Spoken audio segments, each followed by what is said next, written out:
দর্শক এবার জানাবো পুঁজিবাজারের খবর। ঢাকা স্টক এক্সচেঞ্জ ডিএসসিতে সূচকের ইতিবাচক প্রবণতা দিয়ে চলছে লেনদেন।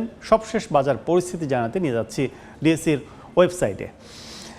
এই চলতি সপ্তাহে ডিএসসির সবচেয়ে বড় খবর হচ্ছে সেটি হচ্ছে যে আমরা দেখছি যে ইতিবাচক ধারা অর্থাৎ সূচকের ঊর্ধ্বমুখী প্রবণতা কিন্তু শেষ হতে চলেছে চলমান সপ্তাহ।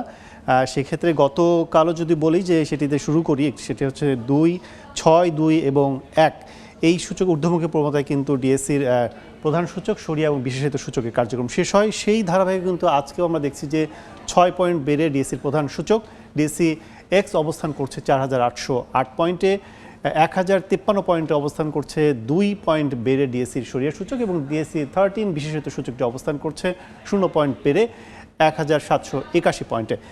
এছাড়া এখন পর্যন্ত হাত বদল হয়েছে 33,141টি শেয়ার, যার সর্বোচ্চ বাজার মূল্য আমরা দেখছি 86 কোটি টাকা।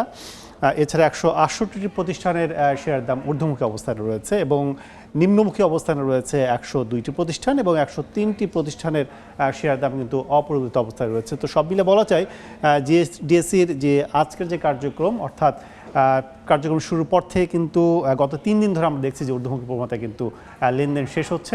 সেই ধারাবাহিকতা বলা চলে যে আগামী দিনেও পুঁজিবাজারে বিনিয়োগকারীদের আশান্বিত করবে পুঁজিবাজার, এমনটি বলেই আজকের মতো শেষ করছে ডিএসসির সবশেষ কার্যক্রম।